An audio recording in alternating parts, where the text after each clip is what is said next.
Guys, today we have a 2004 SL55 with a M113K engine. It's a 5.5 supercharged, and we're going to be replacing the supercharger clutch pulley, the bearing inside the pulley. The bearing is shot, so we have a brand new notchy bearing. We're going to be removing the pulley and replacing the bearing. Let's get started. There's the back grill right here. First, we're gonna pop the front cover, and we see the damage. Supercharger pulleys right up over here, and you see the bearing is busted, and you can see the ball bearings just chilling. Okay, you can grab them. Ah, some are loose.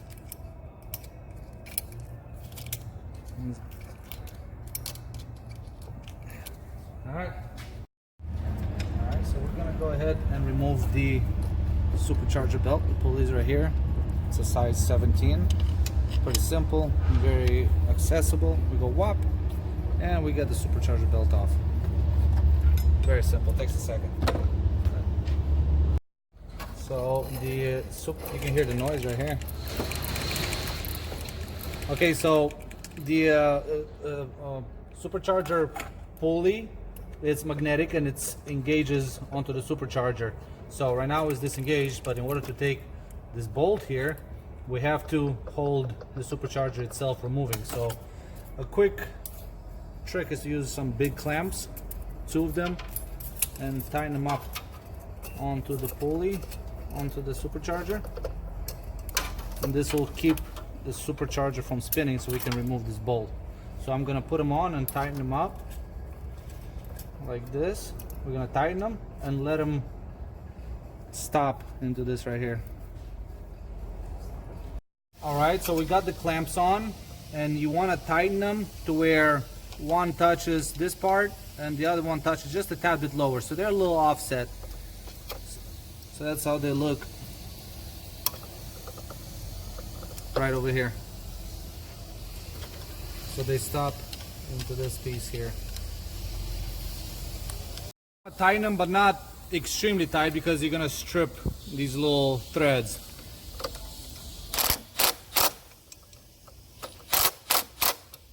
All right. You can see it now. It's stopped. It won't move. So now we can take the bolt. The supercharger pulley itself, it's not engaged. The magnet is not engaged, so it just spins freely. And we got to remove this bolt right here. So the size of this pulley is size 24 millimeters. You can see it's pretty tight, so we're gonna put some force and hopefully it comes off.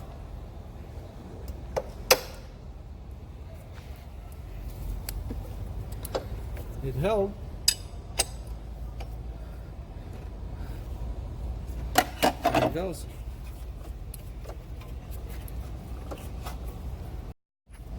All right, so the bolt is out. There's these little guide pins that sit on the front. They're not super important. They often break when you take them off, but that's all right. You can see the other one right over here. It's probably original. This car has 40-some thousand miles. 45.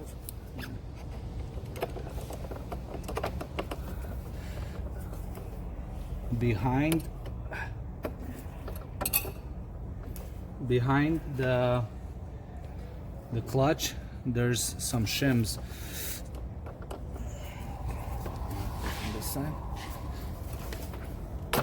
All right, there it goes. So yeah, it's pretty gone. That's how it's supposed to look on the front side as well. You see the cover. The front is gone. So what we're gonna do first, we have to remove this clip right here. So we're gonna use a C-clip remover tool. One in one hole, one on the other, and squeeze, and there it goes. Boop. Use this tube here that's about the size of the bearing, and we're gonna press it in with the vise.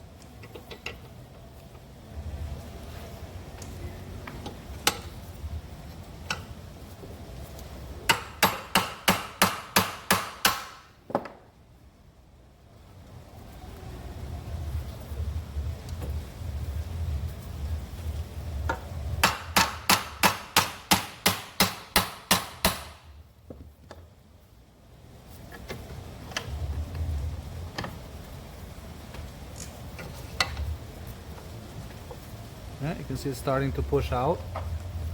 It's starting to come out. You can see it moving. All right. You see now it's flush with the pulley. I'm gonna pull it back now. So you can see behind it the gap right in there. So now we're gonna move it the rest of the way. I made this little, I'm using this little cup. I don't know where it came from, but it's just, or you can different ways. As long as you can hold something from here and don't let, and have enough room for the bearing to push out, which this is fine right here. Or you can even hammer it the rest of the way. I'm gonna grab my hammer. So this is a pipe that's about the size of the bearing. Get my hammer. Okay, a little harder.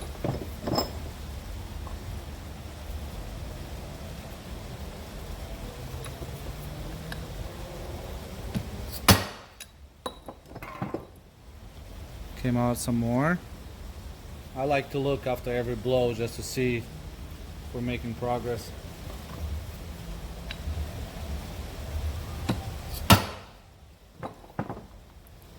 All right, it's another millimeter that it came out.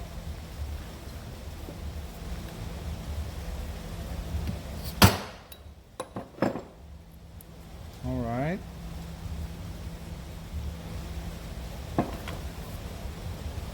If you get it started on a vise, it just gives you a little more control, and I feel like it's the hardest to start moving it. Once it moves, it's much easier. I've hammered it from the beginning before, but it's just, I feel a little bit better having a vise and just moving it a little. Best obviously would be to just use a press and just press it out right away. But I'm showing you guys how to do it if you don't have a press.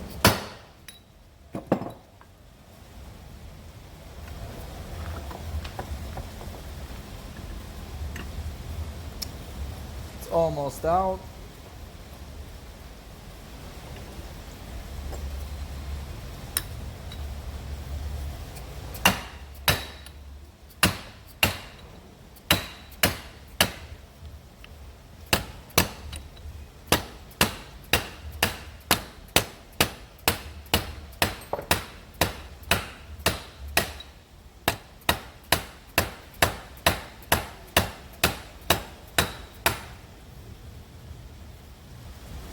Loosen just a little bit.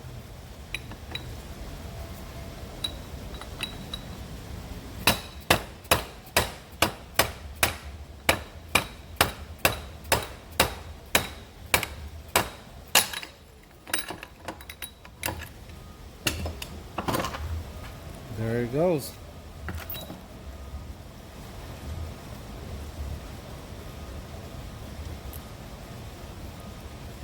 The front side that was damaged, that shows the damage, and then the back, that's how they look when they're nice and new. All right, now let's reassemble with the new notch bearing that we have. Always make sure that, I like to make sure that I clean up the inside of this pulley, just make sure there's no dirt. Take everything out, and then we're gonna spray it with some cleaner. Make sure it's nice and clean for when the new bearing goes in. It doesn't trap or catch any type of pieces of metal or dirt. Although probably it's not a big deal, it's just really want to make sure that it's clean. The new bearing is in the freezer, and what we're gonna do is you can put this pulley in the oven, let it get hot, or you can use a heat gun or a torch, heat it up, so it just makes it much easier for the bearing to slide in. Look at that, nice and clean.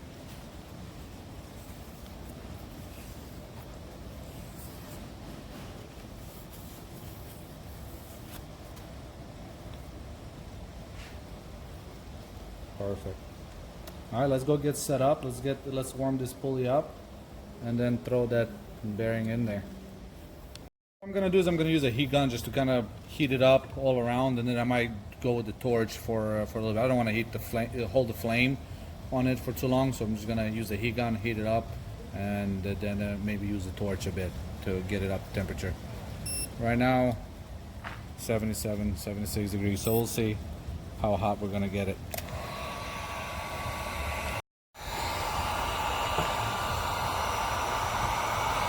Alright, so we got here 200 degrees and it's 43. 33. Let's see how easily it drops in. Turn up the heat.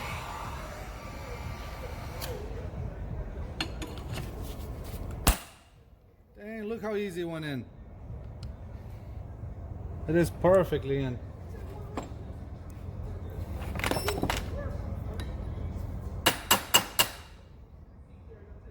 Oh yeah, it dropped. Perfect. Oh yeah, it's in. Really want to make sure it's nice and clean. Don't touch it, it's still hot. It's gonna look like a brand new pulley.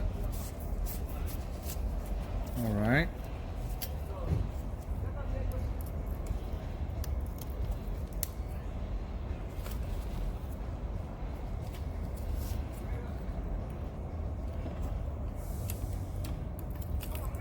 Look at that. Beautiful. Simply beautiful.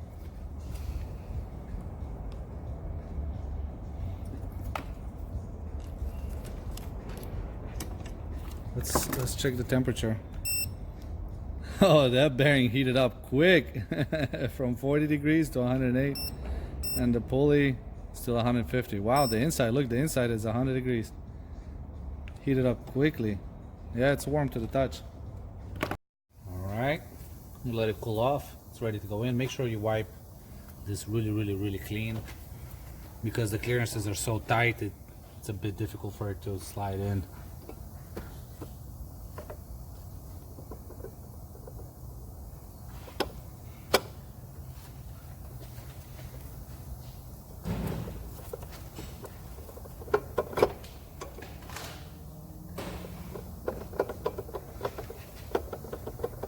We get it as far as we can, and the rest of the way. Oh, there it goes. Perfect.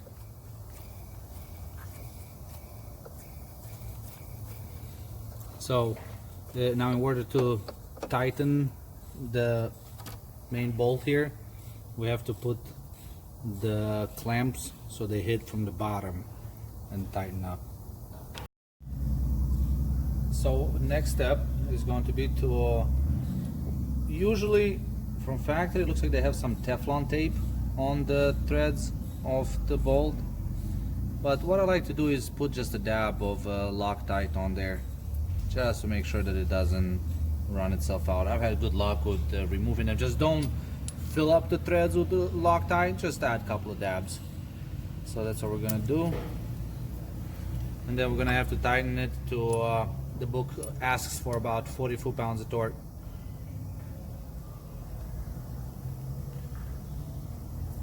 And the Loctite is just going to run itself through the threads.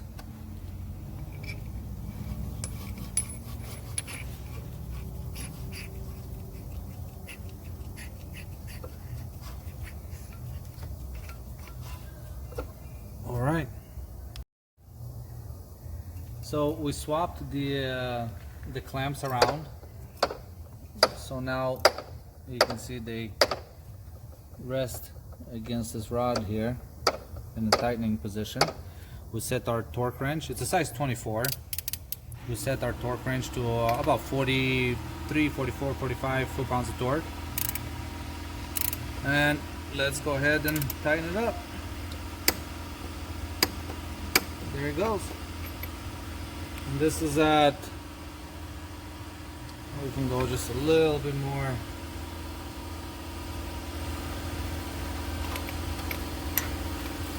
You don't want it too crazy tight, because if you ever have to take it out again, you don't want to have to fight it, and then you want to have it just right, which if you follow the book, then you know.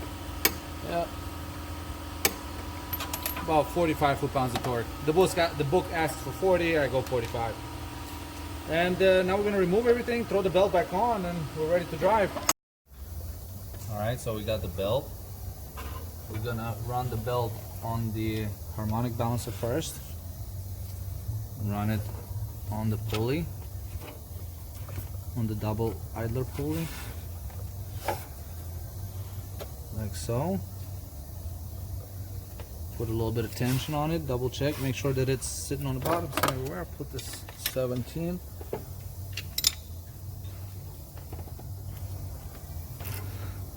Just make sure that it's sitting on all of the ribs. And there you go. So your job is done. Now you can go and crack open a bottle of your favorite drink and enjoy the savings. Saved a bunch of money doing it yourself.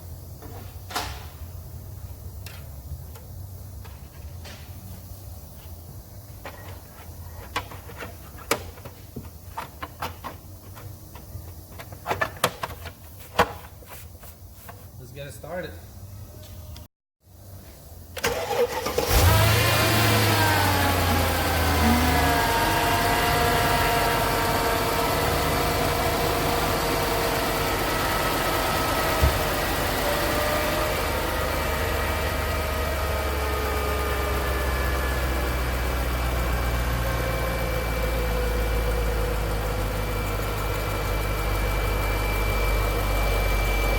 Awesome, now we can put the cover on.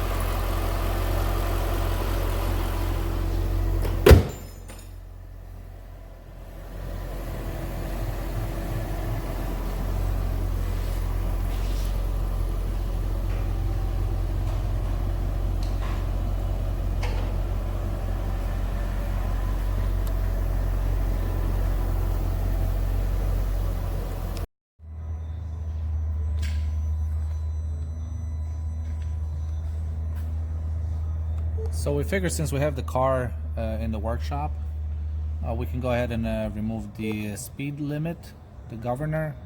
So we're using the Mercedes factory scan tool, and it has a developer mode. Alright. Yeah, it kind of sucks when you're racing Lambos and Ferraris and you hit 140 miles an hour and it just nosedives. So it's somewhere over here. Keep missing it. I believe it's this one here. So right now it's at 230 kilometers an hour. We're gonna go to 300 kilometers an hour. And accept. Is the coating to be transferred? Yep. There you go, the coating has been carried out. We can read it one more time to make sure that the coating went through.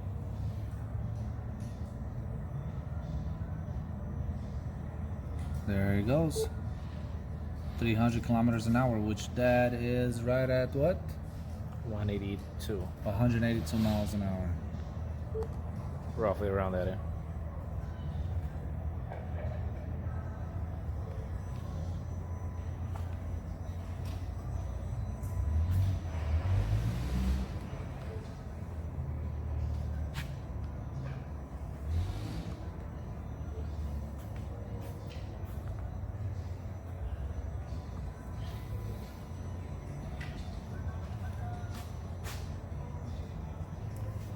Don't forget, if you like this video and you would like to see more videos, more technical videos of stuff like this, just click like and subscribe. If people want to see, we can post more. We have some more projects coming up with this car, some performance things. Yeah, there's also one of the cylinders in the trunk is leaking, so we're gonna be tackling that. We're gonna try to rebuild that cylinder. Also, the SBC pre-tensioner ball needs to be changed.